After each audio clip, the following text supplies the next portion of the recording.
চমচম টমটম আর শাড়ি, এই হলো টাঙ্গাইলের বাড়ি। ইতিহাস ঐতিহ্যে ভরপুর টাঙ্গাইল জেলা। আজকে আপনাদের টাঙ্গাইল জেলা দেলদুয়ার উপজেলার মুসলিম জমিদার বাড়ি, দেলদুয়ার জমিদার বাড়িটি আপনাদের ঘুরিয়ে দেখাবো এবং দেখাবো দৃষ্টিনন্দন সেই মসজিদটি। দেলদুয়ার উপজেলা পরিষদের সম্মুখেই অবস্থিত দেলদুয়ার জমিদার বাড়ি।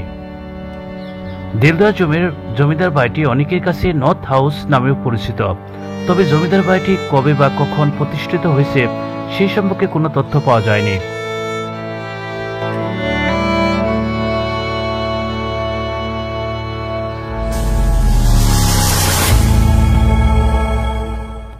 প্রিয় দর্শক শ্রোতা, আপনারা যারা টাঙ্গাইল দেলদুয়ার জমিদার বাড়ি এবং জমিদার বাড়ি মসজিদ দেখতে আসতে চাচ্ছেন, তারা ঢাকা থেকে টাঙ্গাইলগামী যে কোনো বাসে করে পাকুল্লা বাস স্ট্যান্ড নামলেই সহজেই যেতে পারবেন। দর্শক শ্রোতা, আমরা এখন পাকুল্লা বাস স্ট্যান্ডে রয়েছি। আর এখান থেকে প্রিয় দর্শক শ্রোতা, পাকুল্লা বাস স্ট্যান্ডে নামার পরপরই সিএনজি ঢাকা শুরু করবে দেলদুয়ার 20 টাকা ভাড়া জনপ্রতি দেলদুয়ার যাওয়ার জন্য।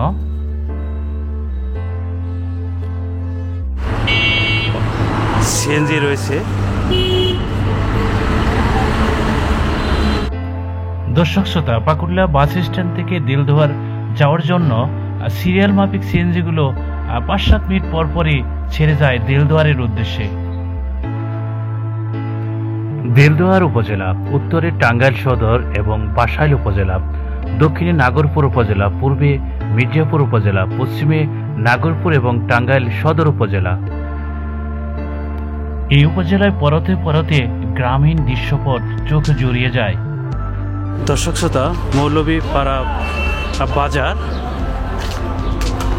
দেলদুয়ার।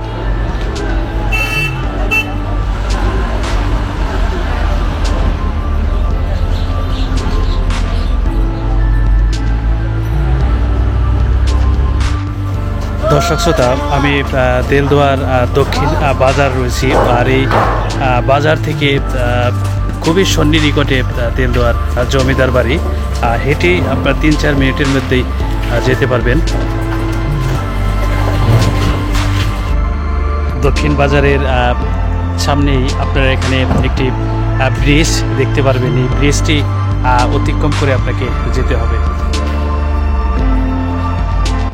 নারী জাগরণের অগ্রদূত বেগম রোকেয়া এই দেলদুয়ার জমিদার বাড়িতে অসংখ্যবার এসেছে এবং কাটিয়েছে দিন রাত। জমিদার বাড়ির জমিদারদের মধ্যে দুজন ছিলেন খুবই আলোচিত স্বনামধন্য দেলদুয়ার জমিদার, যারা ছিলেন দানবীর, উচ্চশিক্ষিত ও ব্যবসায়ী। তারা হলেন স্যার আব্দুল করিম গজনবী এবং স্যার আব্দুল হালিম গজনবী। আব্দুল হাকিম খান গজনবী ও করিমুন্নেসা খানম চৌধুরী রানীর সন্তান ছিলেন তারা দুজন। তাদের মাতা করিমুন্নেসা ছিলেন বাঙালি নারী জাগরণের অগ্রদূত ও কবি বেগম রোকেয়ার বোন।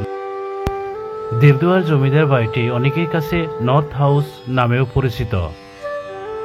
তবে জমিদার বাড়িটি কবে বা কখন প্রতিষ্ঠিত হয়েছে সে সম্পর্কে কোনো তথ্য পাওয়া যায়নি। আমরা সচরাচর দেখে থাকি বা জানি বেশিরভাগ জমিদারই ছিল হিন্দু ধর্মাবলম্বী, কিন্তু এই জমিদাররা ছিলেন ইসলাম ধর্মাবলম্বী, যাদের পূর্বপুরুষরা এখানে আফগানিস্তান থেকে এসেছেন। জমিদার বাড়িটির প্রতিষ্ঠাতা হলেন ফতেহদাদ খান গজনবী লোহানী। জমিদার বংশের তাদের পূর্বপুরুষ আফগানিস্তানে গজনি থেকে আসার কারণে তাদের নামের শেষে গজনি লোহানী খেতাবটি ব্যবহার করতেন। জমিদার স্যার আব্দুল করিম গজনবী 1872 সালে জন্মগ্রহণ করেন। তিনি ইংল্যান্ড এবং জার্মানিতে পড়ালেখা করেন। 1894 সালে তিনি জমিদারি দায়িত্ব গ্রহণ করেন। এছাড়াও তিনি ব্রিটিশ ভারত শাসনামলে ব্রিটিশ সরকারের 2 বার মন্ত্রী হয়েছিলেন এবং ব্রিটিশ সরকারের কাছ থেকে নাইট অফ নবাব বাহাদুর উপাধিতে ভূষিত হন 1928 ও 1933 সাল। তিনি ইংরেজি ভাষায় 3টি বই লেখেন। বইগুলো খুবই জনপ্রিয় ছিল। তিনি 1939 সালে মারা যান। জমিদার স্যার আব্দুল হালিম গজনবী বড় ভাই জমিদার স্যার করিম গজনবীর মতোই ছিলেন উচ্চশিক্ষিত। তিনি 1876 সালে জন্মগ্রহণ করেন। তিনি ব্যবসা ও রাজনীতির সাথে জড়িত ছিলেন। তিনি ইন্ডিয়া স্টিমশিপ কোম্পানির চেয়ারম্যান, কলকাতার মুসলিম চেম্বার অব কমার্স এবং ইন্ডিয়া চেম্বার অব কমার্সের সভাপতি হিসেবে দায়িত্ব পালন। আব্দুল হালিম গজনবী ও বড় ভাইয়ের মতো ব্রিটিশ সরকারের কাছ থেকে 1935 সালে নাইট উপাধি পান।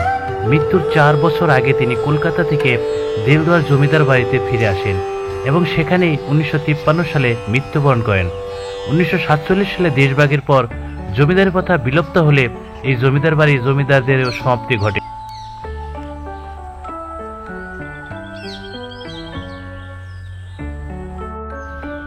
দর্শক শ্রোতা, নতুন আরেকটি ট্রাভেল গল্প নিয়ে আপনাদের সামনে আমি এখন রয়েছি টাঙ্গাইলের দেলদুয়ার উপজেলার দেলদুয়ার যে জমিদার বাড়ি, সেই জমিদার বাড়ির আমার পিছনেই দেখতে পাচ্ছেন সেই দৃষ্টিনন্দন মসজিদটি।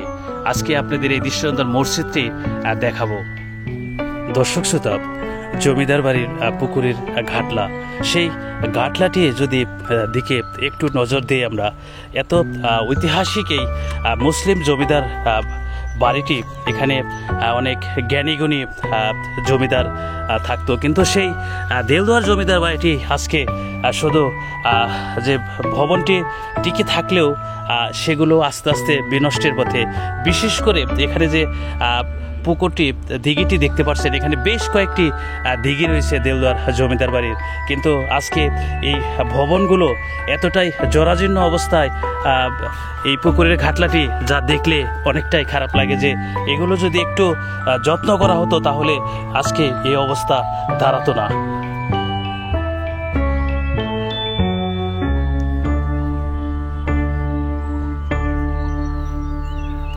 দেলদুয়ার এই জমিদার বাড়ির পুকুরের ঘাটলায় বসে একটা জিনিসই ভাবলাম যে এখানে এক সময় যদি জমিদারি প্রথা থাকতো তাহলে এখানে তো এখানকার যে ঘাটলাটি আজকে বিনষ্ট, অযত্ন অবহেলার কারণে জমিদারি প্রথা যদি থাকতো তাহলে এরকম পরিস্থিতি হতো না।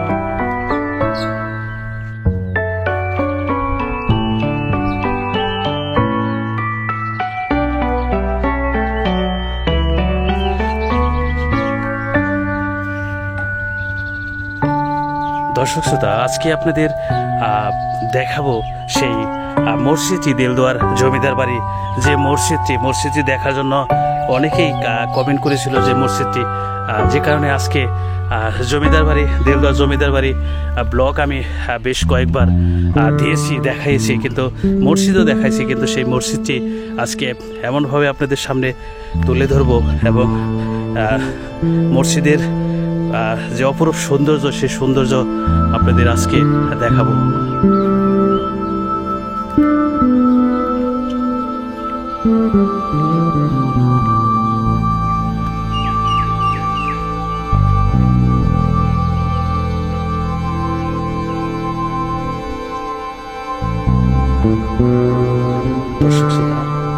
আসলে এই মসজিদের দৃশ্যপট দেখে আমার সত্যি ভালো লাগা কাজ করতেছে, এই কারণেই, কারণ সামনেও নামাজ পড়ার ব্যবস্থা রয়েছে। আর সেই পুরনো মসজিদের যে দরজাগুলো, সেই দরজাগুলো যে এতটা টেকসই করে তৈরি করেছিল যে এখনও সেই মসজিদের যে জৌলসতা একটু কমেনি। মিনার, গম্বুজ এই মসজিদটিকেই দিয়েছে অন্যরকম সৌন্দর্য।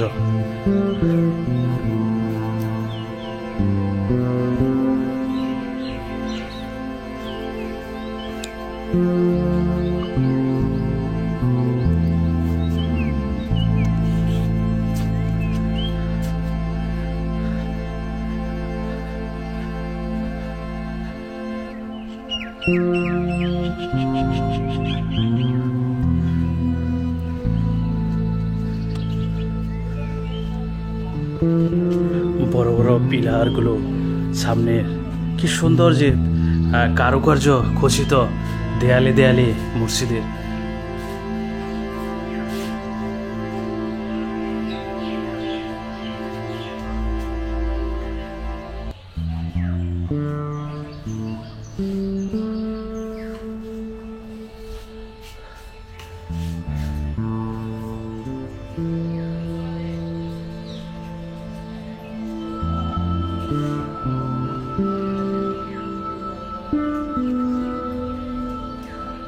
দর্শক শ্রোতা, আমরা এখানে যে ছোট ভাইয়ের বাড়ি তাদেরকেও পেয়ে গেলাম। আর মসজিদ সম্পর্কে আসলে আমি দূর থেকে এসেছি, ততটা সঠিক তথ্য না জানলেও এটা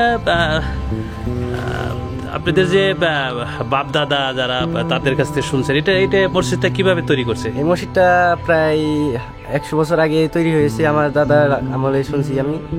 তো এটা আমি শোনার মতে এটাও কোনো রড ব্যবহার করা হয়নি, কোনো রড নাই না? কোনো রড নেই। এটা আপনার এক ধরনের মাটি আছে, সেই এই মাটি দিয়ে বানানো হয়েছে।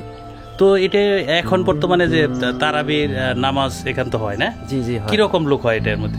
লোক হয় অনেক, মানে তারাবি হয়তো এটা মানে আমাদের দিলদর একটা ঐতিহ্য, যার কারণে এখানে অনেক মানুষ হয়।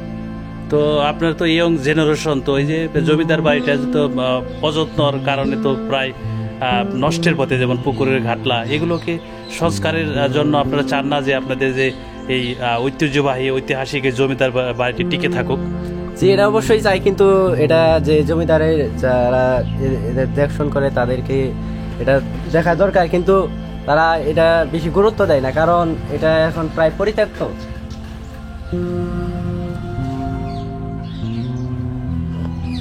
ভাই, জমিদারদের যে বংশধর এখনো তো আসে না মাঝে মধ্যে? জি জি, কয়েকদিন আগে আসছিল, যে এসে ঘুরে যায়, মাঝে মধ্যে আসে, তারা কয়েকদিন পর পর দেখতে আসে আর কি।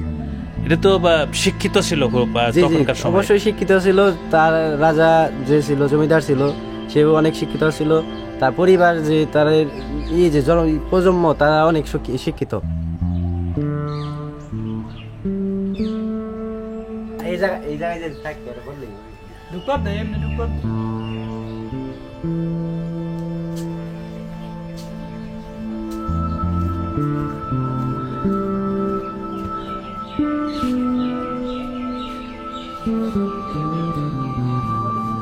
দর্শক শ্রোতা, মসজিদের সাথেই দেলদুয়ার জমিদার বাড়ির যে একতলা বিশিষ্ট রাজপ্রাসাদটি, সেই রাজপ্রাসাদটি আপনারা দেখতে পাচ্ছেন।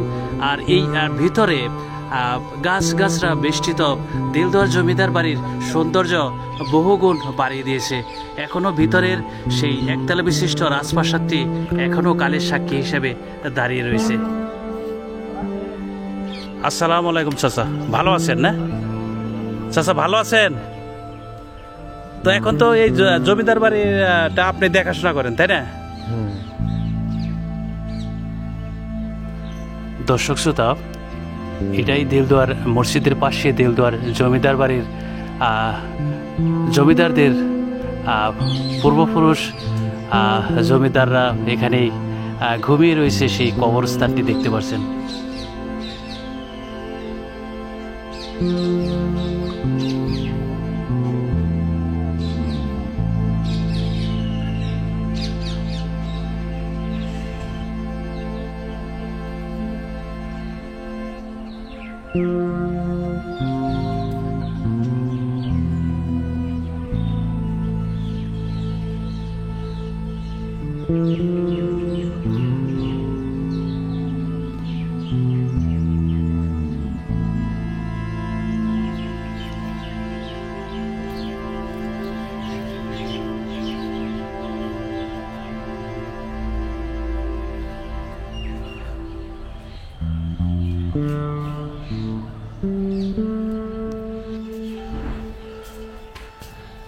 প্রিয় দর্শক শ্রোতা, দেখতে দেখতে আমরা ব্লগের একদম শেষ পর্যায়ে চলে এসেছি।